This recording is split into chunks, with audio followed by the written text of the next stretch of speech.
بسم الله الرحمن الرحيم يوصيكم الله في أولادكم للذكر مثل حظ الأنثيين فإن كن نساء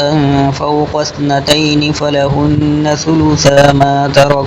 وإن كانت واحدة فلها النصف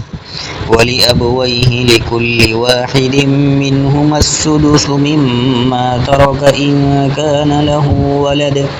فإن لم يكن له ولد وورثه أبواه فلأمه الثلث وإن كان له إخوة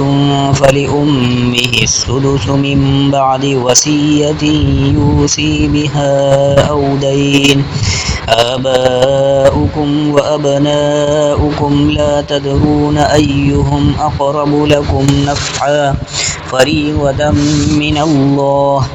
إن الله كان عليما حكيما صدق الله العظيم.